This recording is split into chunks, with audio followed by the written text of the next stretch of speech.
Nollywood, the powerhouse of African cinema, a film industry that has risen from local stories to global screens, capturing audiences across continents with tales of love, ambition, resilience, and power. From the heartwarming laughter of Chief Daddy, Chief Daddy! Gabo, you have killed him with all your trouble. You have won the battle line. to the political intrigue of King of Boys,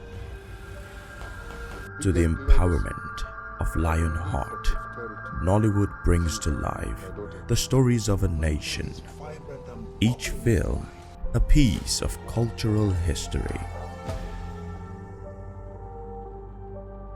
But how did it all begin?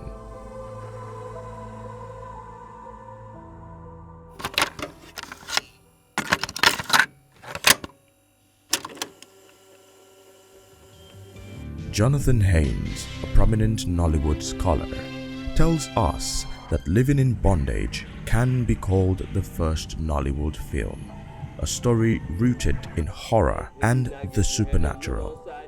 Yes, the origin of Nollywood lies in horror, a genre that from the very beginning connected to the spiritual and the mysterious, to tales of the occult, to fears unspoken.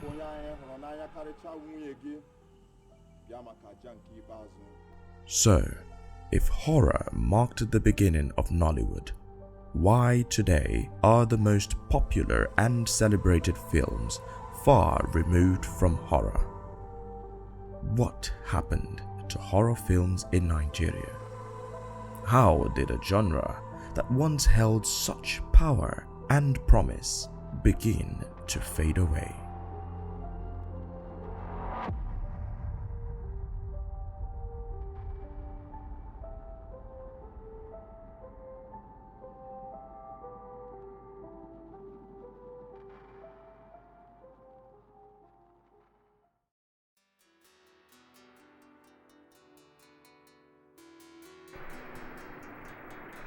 In the 1990s, Nollywood horror captivated audiences with its tales of the supernatural and spiritual battles. But what made this genre resonate so deeply during its golden age? To understand, we must look beyond the screen. Daniel Oraye, an acclaimed Nollywood filmmaker, known for his innovative approach to psychological storytelling, provides insights into the cultural and societal factors that made horror films such a force in the industry's early days. I think from my understanding, you can say maybe 2 or 3 factors. One was Nigeria at the time had just gone through a failed election of some sort, like a cancelled election. So you had Abacha coming, and there was this sense of we're in an environment where you couldn't really say or express yourself because we're under a military dictatorship of some sort. You can't take away the fact that that had a massive influence on even the growth of Nollywood, because Nollywood had to pander to narratives that didn't necessarily have social commentary. You know, that's one. 2, I would say the rise of religious Pentecostal system in Nigeria at the time, which was as a result, you can still look at it that it became more popular, you know, because of televangelization. And the narrative was always like end of the world, you know, those kind of stories about the end of the world narrative and stuff like that. And if you really look at it, that's horror, that's religious horror.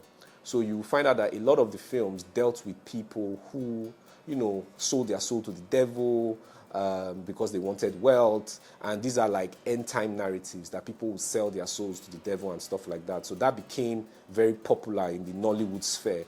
And that drove the narrative until, I would say, the late 90s when democracy came back. And the prime years of Nollywood is, you know, from 93 to like 99. You know, that's when Nollywood kind of made its mark in the Nigerian space. So you can tell, like, the economics, the political climate at the time, 1, 2, the religious mentality at the time. people felt the world was going to end. And there's even another discussion that, then like 1999, everybody was like, Y2K is going to be the end of the world. So that story really resonated among Nigerians at that time as well. So those were the things that kind of pushed the horror genre narrative to become very popular, because a lot of those films were made in the late 90s, early 2000s. And I believe personally that the Nollywood genre thrived during that period because of these factors. Nollywood horror thrived in an era shaped by uncertainty and change. Under Abacha's military regime, political tensions simmered, and filmmakers turned to allegories of spiritual justice and supernatural retribution to reflect the struggles of the time. The rise of Pentecostal Christianity brought moral clarity to these stories, framing them as battles between good and evil that echoed the sermons heard in churches across the nation. As the world approached the year 2000, the fear of apocalyptic change added a new layer of urgency to these tales. Horror wasn't just entertainment, it was a mirror, reflecting the fears, beliefs, and anxieties of a nation. It gave audiences a way to confront their darkest thoughts, while still offering the thrill of the unknown. For a time, it seemed as though the genre's grip on the Nigerian psyche was unshakable.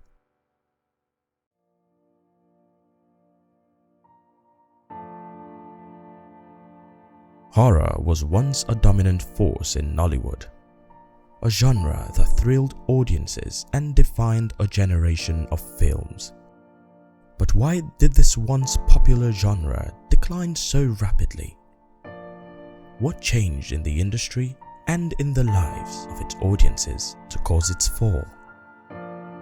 It's quite easy to see. Democracy came into the picture, the country opened up, people started, building cinema houses, started bringing foreign films. Before then, like, anybody born in the 80s and 90s cannot deny the fact that we had massive restrictions. We didn't necessarily know that, but we had massive restrictions on what we were accessing. Everybody had to access news by 4 p.m., for instance, on NTA, or 9 p.m. There was control, because it was a dictatorship. We can't deny that. And with a dictatorship, there's a lot of, restraints and all that. But from Abacha's death and, the transition to a democratic dispensation, everything opened, and cinema started coming around those early 2000s and bringing films that Nigerians had not seen, building multiplexes, and that just shifted the narrative, because people could now leave their houses. People could now go to a cinema and watch something that was totally because before then, a lot of the foreign films I watched were bootlegged films. That's a fact. They were bootlegged, they were shipped from Hong Kong. And I only started knowing about this when I went deep into like Nollywood history and all that stuff. And that influenced even how Nigerians were approaching the concept of making films, because they were bootlegged films, poor picture quality, poor sound. And a lot of the Nigerians who were making films at the time worked with broadcast houses. What they primarily knew were, soap opera narratives, TV-esque kind of methods to telling stories. So we didn't have that exposure per se that, of cinema that had been thriving for over 100 years, even at that time. The transition to democracy in 1999 marked a turning point for Nigeria. After years of political tension and authoritarian rule, a new era of freedom began to take shape. This freedom extended beyond politics, influencing what people watched and how they lived. No longer constrained by fear and suppression of military regimes, audiences began seeking lighter and more optimistic stories. Horror, with its heavy themes and dark undertones, no longer aligned with the spirit of the times. Instead, audiences turned to comedies, dramas, and family-oriented films, stories that brought laughter and hope, in contrast to the shadows of horror. Adding to this was the Nigerian Censors Board, which began to clamp down on films deemed too graphic or controversial. Well, for fans waiting eagerly to watch the much heralded Nigerian movie Half of a Yellow Sun, well, they may just have to wait a little while longer. The Nigerian Film and Video Censors Board has delayed the release of the film about the Biafran War due for yesterday. A spokesperson for the regulatory body is quoted as citing what he described as regulatory issues for the film's delay, even though it has not been officially banned. But in a recent interview, one of the lead actors, Nigerian-born Chiwetel Ejiofor, told Channels Television that he is quite optimistic about the success of the movie in Nigeria. Horror films, often reliant on unsettling imagery and taboo topics, faced increasing scrutiny. For filmmakers, this meant either toning down their stories or moving to safer genres that guaranteed commercial success.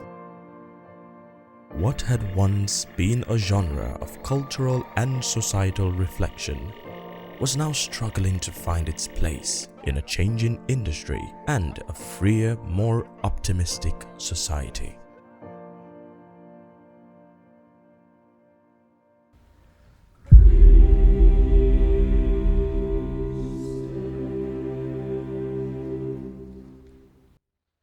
By the early 2000s, a new wave of films began to dominate Nollywood. Mount Zion Faith Ministries, with its focus on Christian-themed narratives, redefined what Nigerian audiences expected from cinema. These films, often ending with the now iconic phrase, "To God be the glory," offered clear moral resolutions and spiritual upliftment. The rise of Pentecostalism in Nigeria paralleled the success of Mount Zion films. With their emphasis on spiritual triumphs and moral clarity, these movies resonated deeply with a devout audience, providing reassurance and a sense of hope. Horror films, by contrast, often left the audiences with unresolved tensions or morally ambiguous endings, making them less appealing in a society increasingly influenced by religious ideals. In a blog post by Peace Mundia titled "An Ode to the Terrifying Nollywood Films That Raised Us," she states, The power of the Bible. The tool of choice by the victor was the Bible, wielded forth like a leather-bound sword. Somewhat successfully, these movies managed to juxtapose traditional superstitions of witches and shapeshifters with biblical lore to create the stuff of nightmares. By the end of the 2-tape 4-hour film, our heads would be swimming with bubbles of manic exhilaration and the dizziness of fear. The screen would then fade into black, those 5 little words flashing before us in white: "To God be the glory." Mount Zion films aligned perfectly with the values and aspirations of a society increasingly influenced by Pentecostalism. Their stories were spiritually safe, family-friendly, and deeply tied to the religious practices of the time. For many, these films became the preferred alternative to horror, which was often seen as incompatible with Christian values. By the mid-2000s, horror films in Nollywood had nearly disappeared, their unsettling themes replaced by the reassuring moral clarity of religious cinema. But where does Nollywood horror stand now? How has the genre evolved in today's landscape, and what does the future hold? To understand, we must examine its current state.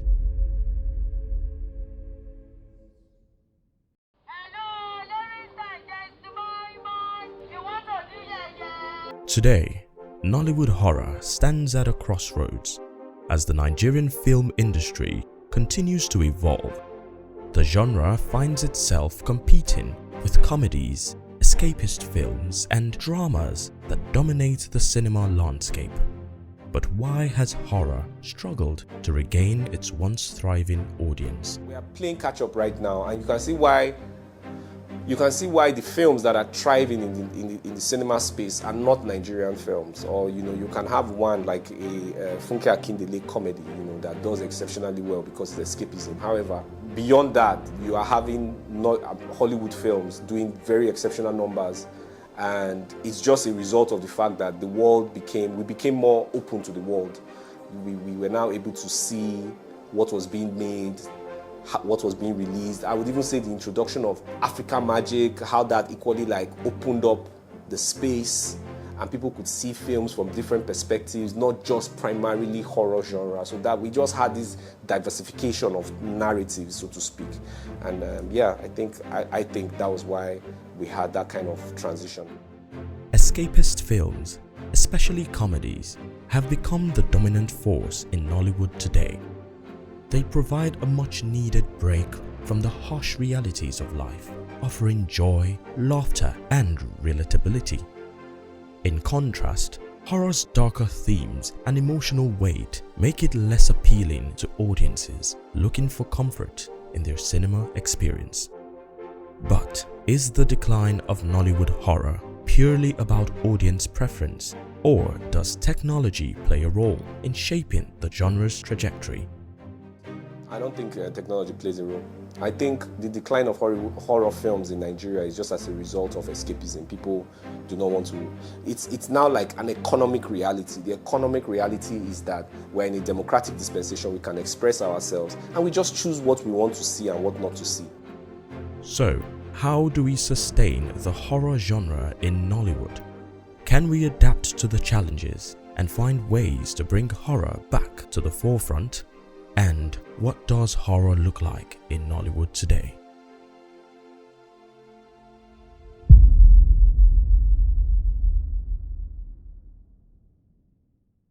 Just being somebody that is very invested in world cinema, it became very apparent to me that the Southeast Asian cinema of Japan and South Korea primarily, they really invested in the technique of genre bending, and that's innovative storytelling. They're kind of similar with us in some ways. It's like a technique to attract as much eyes to your film.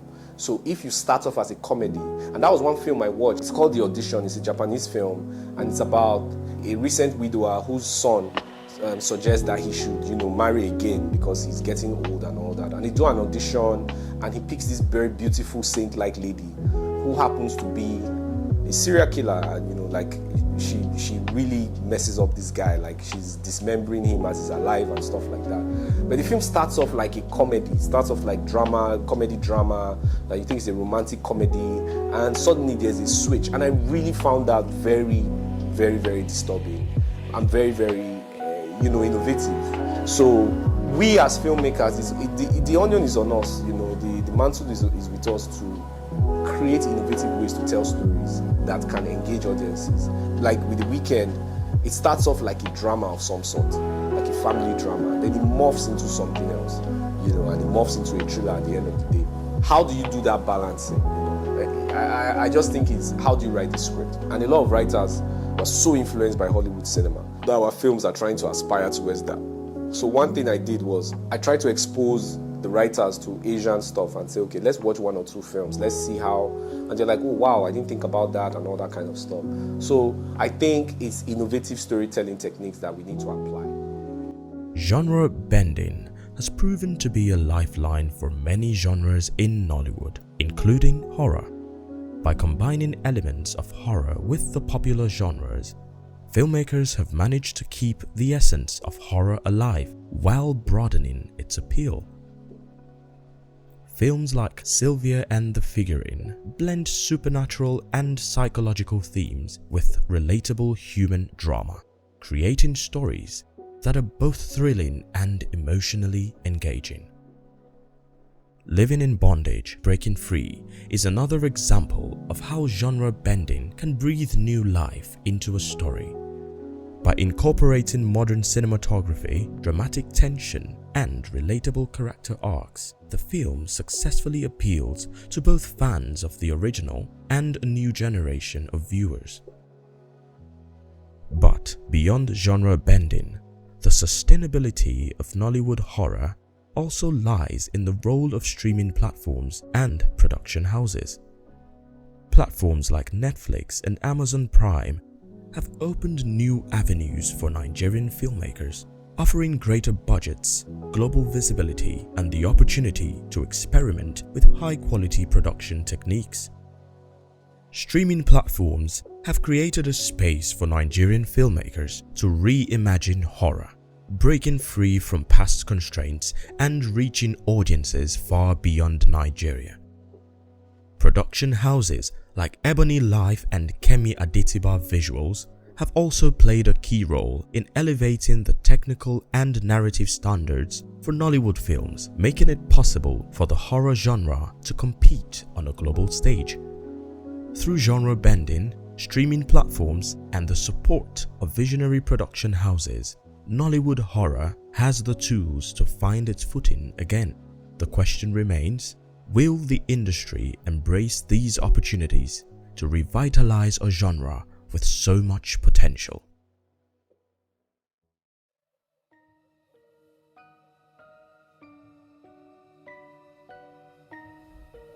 Blumhouse Production, the powerhouse of Hollywood horror, has revolutionized the genre.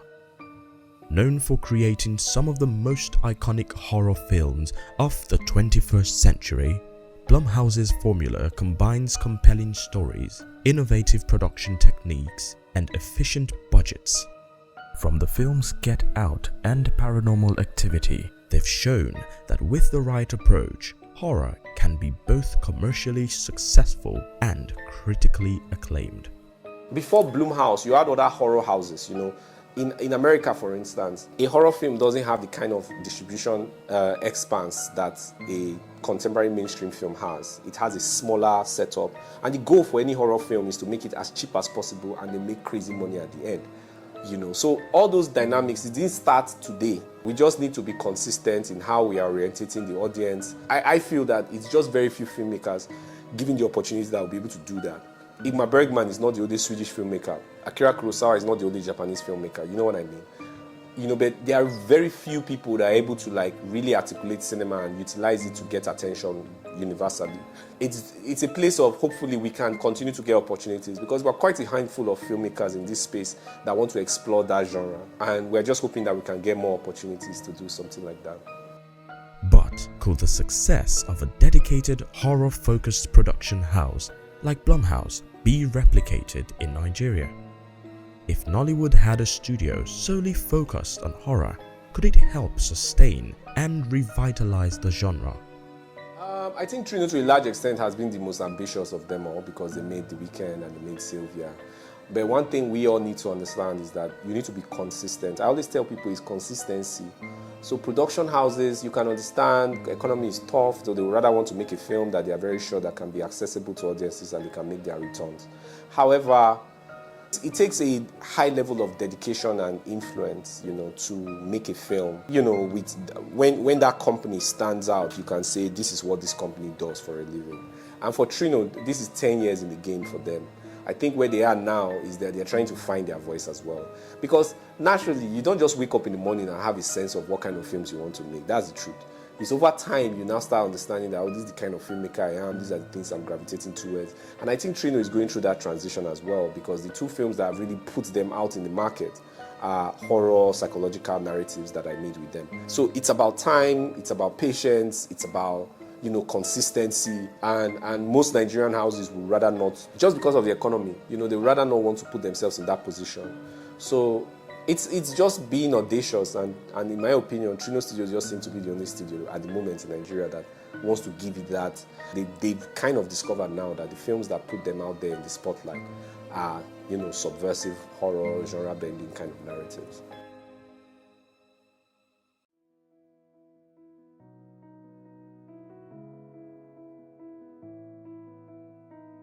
There's an attention now, in a large way, to the genre.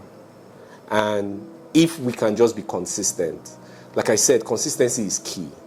If you have a studio that is making a horror film every year, and the horror film tends to do relatively well, you start building an audience. It's all about consistency and reorientation, and that comes with time.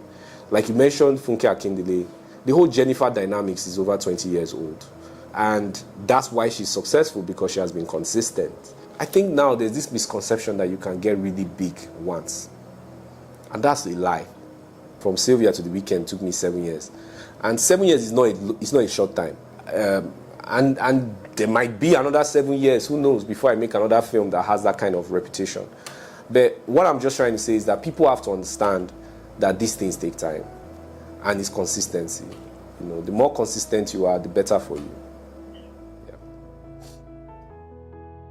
Hollywood, with over a century of history, has had the time and space to refine its genres, including horror. Nollywood, by comparison, has only been shaping its identity since the 1990s. In this relatively short period, the industry has shown remarkable growth and creativity, experimenting with narratives that reflect our culture and fears. Films like Nneka the Pretty Serpent, directed by Tosin Igbo, and Living in Bondage Breaking Free, helmed by Ramsey Noah, have reimagined classic stories for modern audiences. Works like A Song from the Dark by Ogo Opoe, Sylvia by Daniel Oriahe, and The Origin, Madam Koi Koi by J. Franklin Jitubo show that the genre is far from dead. In fact, it's evolving, finding its voice in a global context. In just a decade, these films have proven that Nollywood horror is not a fading fright, but a genre in transformation. Like a tunnel, it might seem dark now, but the light ahead is undeniable. With consistency, collaboration, and innovation, Nollywood horror will carve out its place not just in Nigerian cinema but on global platforms.